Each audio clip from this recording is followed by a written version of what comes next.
ఉల్లమునెత్తి పిలిచిన వేళ ఓహో ఎనుచు దరికి వస్తాడంట. ఆ మాట ఓ నోహో అనే మాట ఏంటో తెలుసా? ఎంతో ఆతృతతో మనం పలికిన పదం అని ఇప్పుడు మనం పలుకుతాం. ఓహో అనుకుంటూ వస్తాడంట. ఏం జరిగింది? ఎందుకు అంతలా కేకేసావు? ఎందుకు అంతలా ఏడ్చావు? ఏమైంది బిడ్డ? ఏమైంది? ఎందుకు అంత కలవరపోయావు? నానా అంటే చాలు, ఏం నా బిడ్డ అనుకుంటూ వస్తాడు. వెంటనే స్పందిస్తాడంట. అదని అర్థం. అయ్యో నా బిడ్డకి ఏదో జరిగిపోయిందని పరిగెత్తిన తండ్రి వల్లనే ఆదమచ్చి ఉయ్యాల్లో నిద్రపోతున్న బిడ్డ కేరమని కేక వేస్తే ఉలికిపడి అమ్మ లేచి పరిగెత్తుకుంటూ పోయి బిడ్డ మీద చేసింది.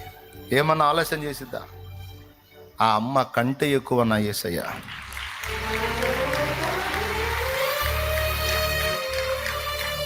నువ్వు అనుకుంటావు నన్ను పట్టించుకుంటాడా అని. ప్రతి ముఖం నిన్ను కాకపోతే ఎవరిని పట్టించుకుంటాడు?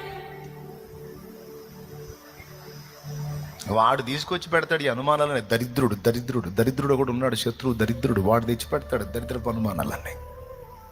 వాడి మాటలు ఎందుకు వింటాను? వాడిచ్చే ఆలోచనలు ఎందుకు తీసుకుంటాను? విశ్వాసం అనుడాలు. ఏం విశ్వసించాలి? నా ప్రార్థన మా నాన్నకి వినపడింది. అప్పుడే ఓహో అన్నాడు మా నాన్న. ఆహా తండ్రి అంటే ఓహో నా కుమారుడు అన్నాడు.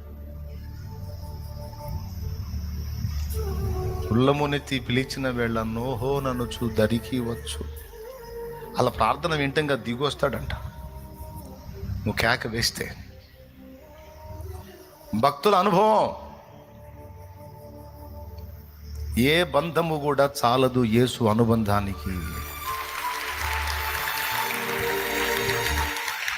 ఏదైనా అనుమతిస్తే అవసరాన్ని బట్టి అనుమతిస్తాడు తప్ప అనవసరంగా ఏది అనుమతించడు. ప్రతి దానికి స్పందిస్తాడు. కాబట్టి నమ్మకం ఉంచుదామా వద్దా? చెప్పండి. అది ఎంత కీలకం మనకి. నా ప్రార్థన ఇందాక నువ్వు నిలుమోకాళ్ళు చేసావు, ఇప్పుడు చెప్పు వెళ్ళిందా లేదా? నోహో అన్నాడా లేదా? జవాబు ఇచ్చుంటాడా లేదా? ఇదే కాదు, నువ్వు ఇంతకు ముందు చేసిన ప్రార్థనలన్నీ నాయన దగ్గరికి పోయినాయి.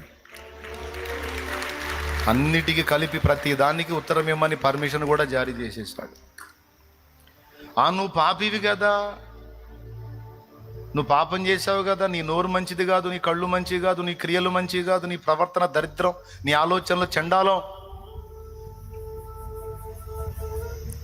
ఇవన్నీ నా తండ్రికి తెలుసు. నేను ఆయన ముందు ఒప్పుకున్నా. నువ్వెవడిరా చెప్పడానికి? ఒప్పుకున్నా, దిద్దుకున్నా, మారు మనసు పొందా, సరి చేసుకున్నా, ఇంకా అలా ప్రవర్తించొద్దని తీర్మానం కూడా చేసుకున్నా. నా మనసుకు నేను చెప్పుకున్నా. నువ్వెవడిరా క్షమించి నన్ను వదిలేస్తే? నువ్వెవడు ఇంకా కేసులు ఉన్నాయని చెప్పడానికి? కేసు జడ్జి కొట్టేశాడు రా, నా దేవుడు కొట్టేశాడు.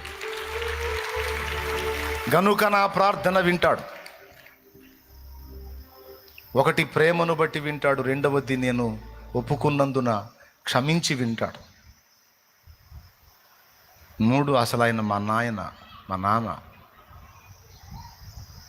నిద్రలో ఉలిక్కిపడి కేక వేసిన బిడ్డ దగ్గరికి అదే ఉలికిపాటుతో లేచి పరిగెత్తే తండ్రి వలె నా తండ్రి నానా అంటే ఏమి నా కుమారి నా కుమారుడా అనుకుంటా పరిగెత్తుతాడు మా అయ్య. మాకున్న అనుబంధం అదిరా, మాకున్న అనుబంధం అది అని చెప్పాలి. నీ మనసుకు చెప్పుకో చాలు, వెళ్ళిపోయేది వాడికి సంకేతం. ఎందుకంటే వాడు వదిలే అస్త్రాలన్నీ నీ మనసు మీదే వదులుతాడు. డౌట్స్ అన్నీ నీ మనసులోనే పుడితే విరుగుళ్ళు కూడా నీ మనసులోనే నువ్వు వేయాలి. ప్రశ్నలు అక్కడే పుట్టిస్తే అక్కడే తేలాలి. వాడి బాణాలన్నీ తుత్తునియలు చేయాలి. ఒకటి ప్రేమను బట్టి వింటాడు, రెండవది నేను ఒప్పుకున్నందున క్షమించి వింటాడు. మూడు అసలు ఆయన మా నాన్న. నిద్రలో ఉలిక్కిపడి కేక వేసిన బిడ్డ దగ్గరికి అదే ఉలికిపాటుతో లేచి పరిగెత్తే తండ్రి వలె నా తండ్రి నానా అంటే ఏమి నా కుమారి నా కుమారుడా అనుకుంటా పరిగెత్తుతాడు మా అయ్య. మాకున్న అనుబంధం అదిరా, మాకున్న అనుబంధం అది అని చెప్పాలి. నీ మనసుకు చెప్పుకో చాలు, వెళ్ళిపోయేది వాడికి సంకేతం. ఎందుకంటే వాడు వదిలే అస్త్రాలన్నీ నీ మనసు మీదే వదులుతాడు. డౌట్స్ అన్నీ నీ మనసులోనే పుడితే విరుగుళ్ళు కూడా నీ మనసులోనే నువ్వు వేయాలి. ప్రశ్నలు అక్కడే పుట్టిస్తాడు, సమాధానాలు అక్కడే తేలాలి. దాడి అక్కడే జరిగింది, తిరిగి ప్రతి దాడి కూడా అక్కడే జరగాలి. వాడి బాణాలని తుత్తునియలు చేయాలి. అర్థమైందనుకుంటున్నా ఒకటి. ఇప్పుడు చెప్పండి, దేవుడు అనుగ్రహించిన ఆయుధములలో ఒక శ్రేష్టమైన ఆయుధము దేవునికి మొర్రపెట్టుట, ప్రార్థన.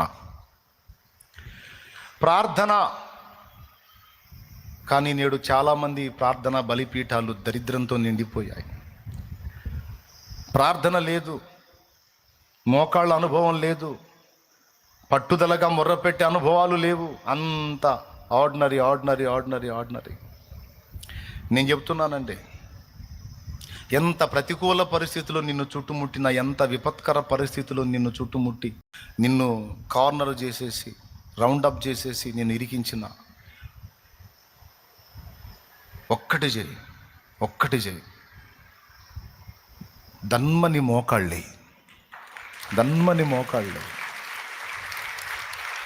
వెంటనే మోకాళ్ళే. చుట్టుముట్టు ఆవరించినవన్నీ శూన్యంలాగా మారిపోతే అప్పుడు అడుగు. మోకాళ్ళే, మోకాళ్ళే, మోకాళ్ళేసి అదే చెప్పు నాన్నకి, నన్ను శత్రువు చుట్టుముట్టాడు ప్రభువా, తండ్రి నాన్న నాకు అర్థం కావట్లేదు, నన్ను సేవ్ చేయి, ప్లీజ్ ప్లీజ్ ప్లీజ్ నన్ను సేవ్ చేయ. మోకాళ్ళేసి ఒక్క మాట అడుగు, ఒక మాట అని చూడు.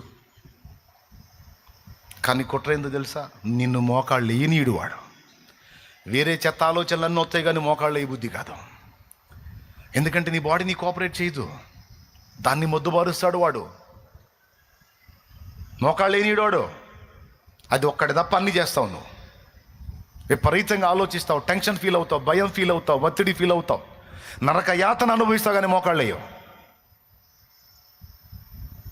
ఎందుకు? రెండు కారణాలు. ఒకటి సోమరితనం, రెండవది ఆ మోకాళ్ళు చేస్తే మాత్రం ఏం జరిగిద్దిలే అనే నిరాశ. ఏం జరిగేదేంది? ఏం జరిగేదేంది? మోకాళ్ళు నీ మొర్ర పెడితే కాకులు ఆహారం తెచ్చినాయి. మోకాళ్ళు నీ మొర్ర పెడితే సముద్రం పాయలైంది. మోకాళ్ళు నీ మొర్ర పెడితే సచ్చినోడు తిరిగి లేచాడు. మోకాళ్ళు నీ మొర్ర పెడితే ఎన్నో కార్యాలు జరిగాయి. మోకాళ్ళుని మొర్ర పెడితే ఆకాశం నుండి అగ్ని దిగి వచ్చింది. బలిపీఠం మీద ఉన్న పశువు మాంసమును రాళ్లను కూడా బుక్కి చేసింది. ఏం జరిగిద్ది మోకాళ్ళు ఉంటే? ఏం జరిగిద్ది మోకాళ్ళు ఉంటే అంటే, ఆది కాండం నుంచి ప్రకటన దాకా మోకాళ్ళు ఉంటేనే జరగాల్సినవి అన్నీ. ఇంకేం చెప్పాలి నీకు? కానీ ఇవేవి గుర్తురావు, మెదడు మొద్దుబారిపోయిద్ది, మైండ్ పనిచేయదు. దీన్ని దృష్టించి నేను చెప్తున్నాను, సమయమందును అసమయమందును కూడా మోకాళ్ళు నీ మొర్ర పెట్టడం నేర్చుకోవాలి.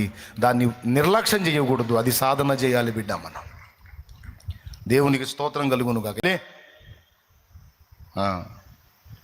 దేవుడు నీకు ఇచ్చిన ఆయుధములలో ఒక అద్భుతమైన తిరుగులేని బలమైన ఆయుధము ప్రార్థన.